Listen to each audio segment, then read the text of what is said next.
Welcome back to the morning show here on Arise News.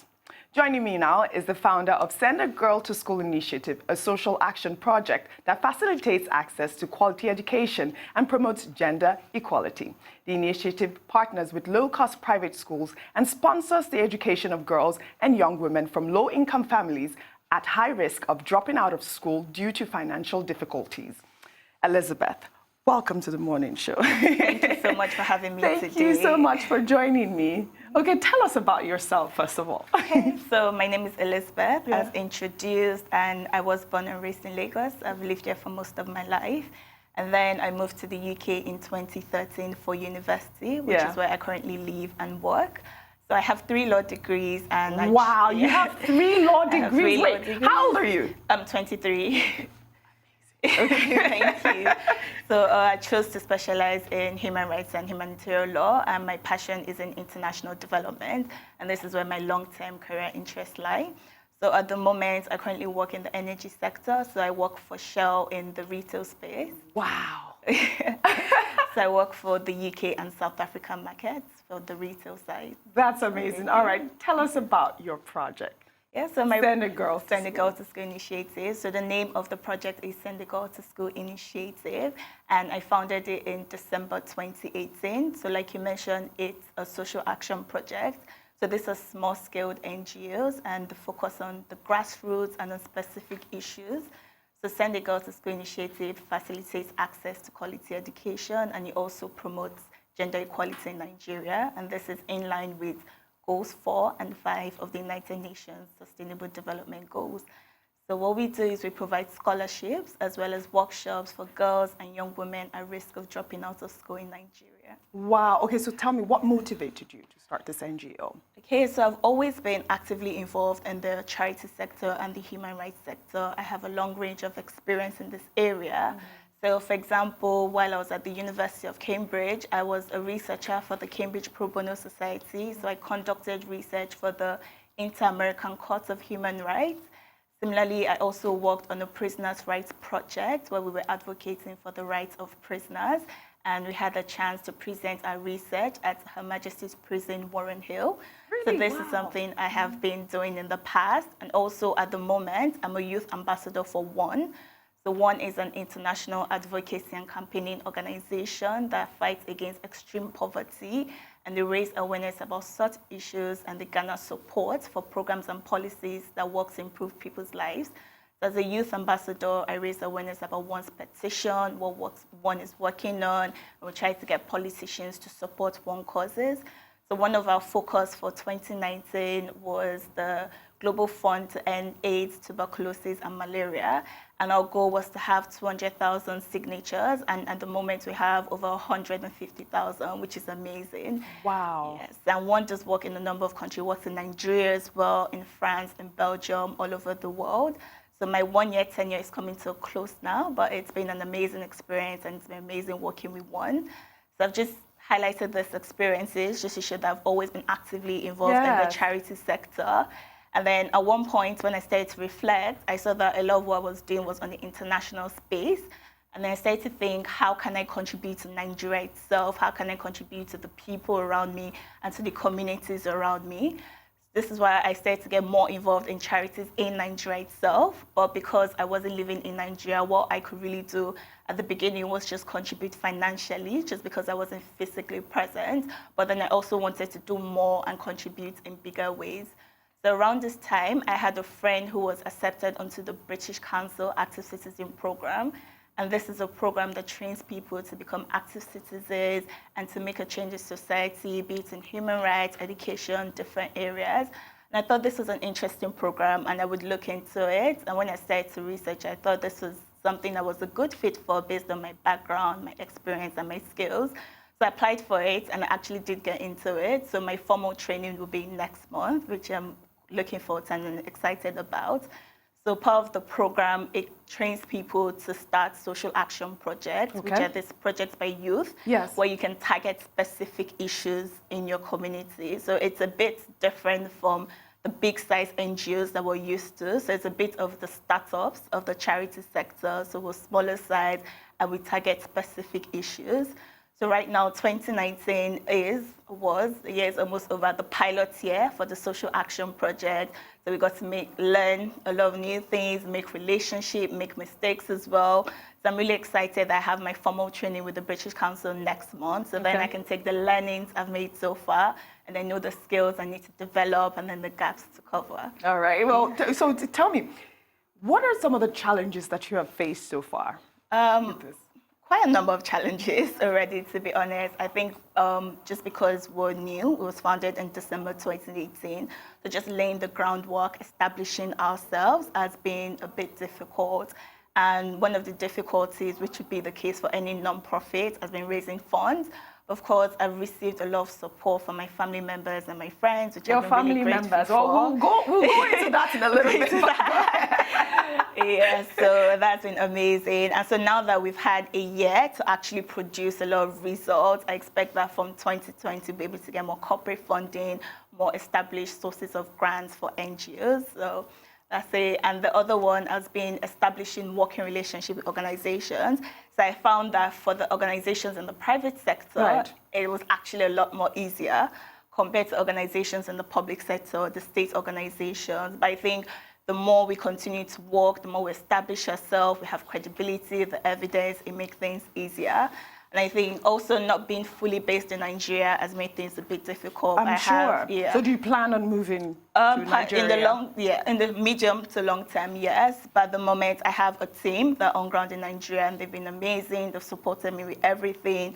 And I plan to come back a lot more frequently. So this year I was in Nigeria 2 times. Next year I plan to be back at least 4 times. And just over the time, I will move back to Nigeria. Yes, okay. So, for our viewers who don't know who you are Dr. Abati's daughter. And that is our host. So what does it mean to be Dr. Abati's daughter, to start with? I think it puts a lot of pressure on you, I think, and there are a lot of expectations. Everyone wants to know, oh, you're smart as your dad, you're as accomplished. I'm like, oh, I'm smarter. I will be more he actually told me that recently. Yes, that's good. Yeah. So I think one of the things I also wanted to highlight was some of the achievements that we've made with the NGO and why we choose to focus on girl education. Yes. So for me personally, girl education is something I care about. I'm quite bookish, and I consider myself to be an intellectual. You're quite bookish. Yeah. So for me, education was very much a natural issue for me to veer into. And then also looking at the low literacy rate in certain regions of the country, particularly for girls. When you say low region, where are you focused on, really? So we're focused in both the southern and the northern region of the country, but we have different strategies because we find that the key barriers, mostly in the south, is economic, while in the northern side, the barriers are more of the social, cultural, and religious barriers because of the mindsets people have towards education and towards girl education. So have you faced any kind of challenge in the northern region? No, because one of our key strategies was to establish partnership with schools. And so we carefully vet the schools that we work with, and we ensure that the schools we work with are schools that they themselves are interested in education. They're not just in it for the money. They're actually passionate themselves about ensuring that both the boys and the girls are educated as well. So by working with these partner schools, it makes our work a lot easier because the schools themselves that are in that region, they have the expertise, they have the people in the community, so they're able to get the word out. They're able to say, we have this organization we're working with, they're willing to provide scholarships for your daughters. Will you be willing to let them attend the school? And one of the things we do as well is our workshops, which are empowerment workshops, where we enlighten both parents and students about the benefits of education and how they can capitalize on it.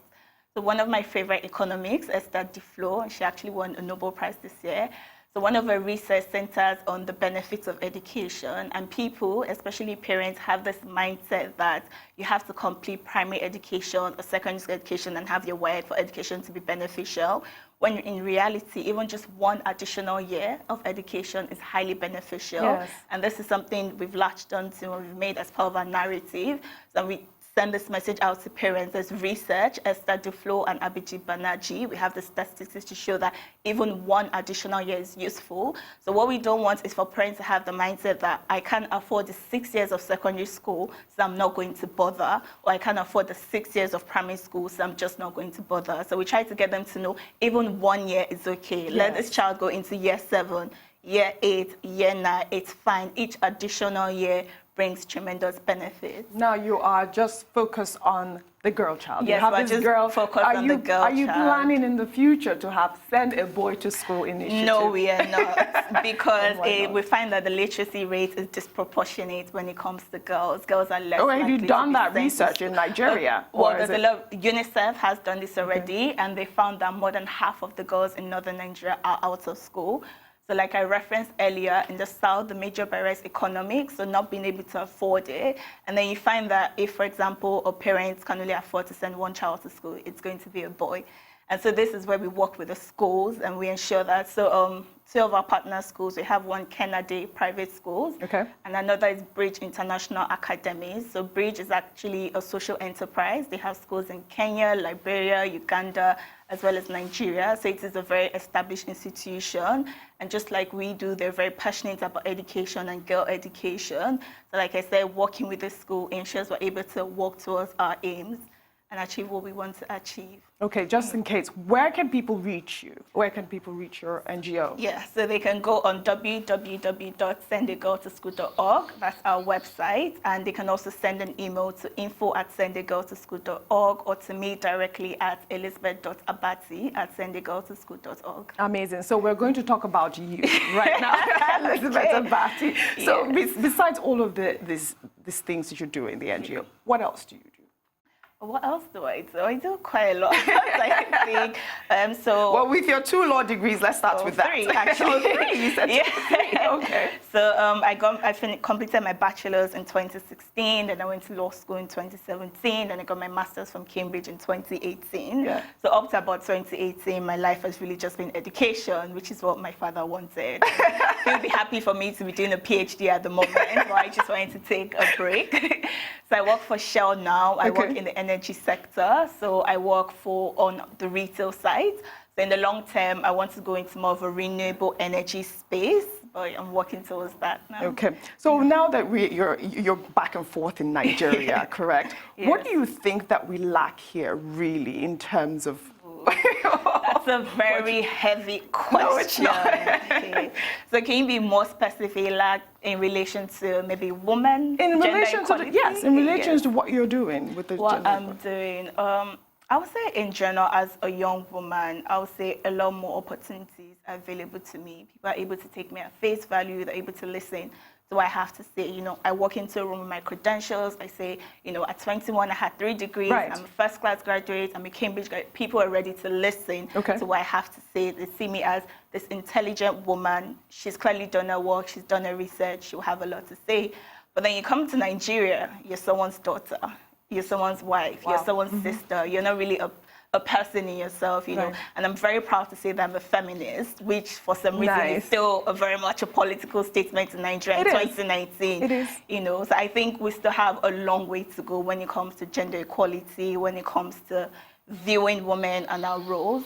And I think something very interesting, if you saw this on Twitter, someone referenced that for the Christmas period, we shouldn't have women and daughters locked up in the kitchen cooking. Yes. They should enjoy the holiday period as well. And people were fighting against this. And they were so shocked that women would want to enjoy themselves on the Christmas period, so things like that. So I think we still have a long way to go. So do you think that even with your education in Nigeria, it is still very difficult to walk into a door and have a good job? I'll say one thing, being a member of the middle class, I would say things would be different for me because I have the opportunities to reach out to certain people, to have my dad reach out to certain people. So I personally would not be able to face certain difficulties, but that does not erase the fact that those barriers and those difficulties still exist.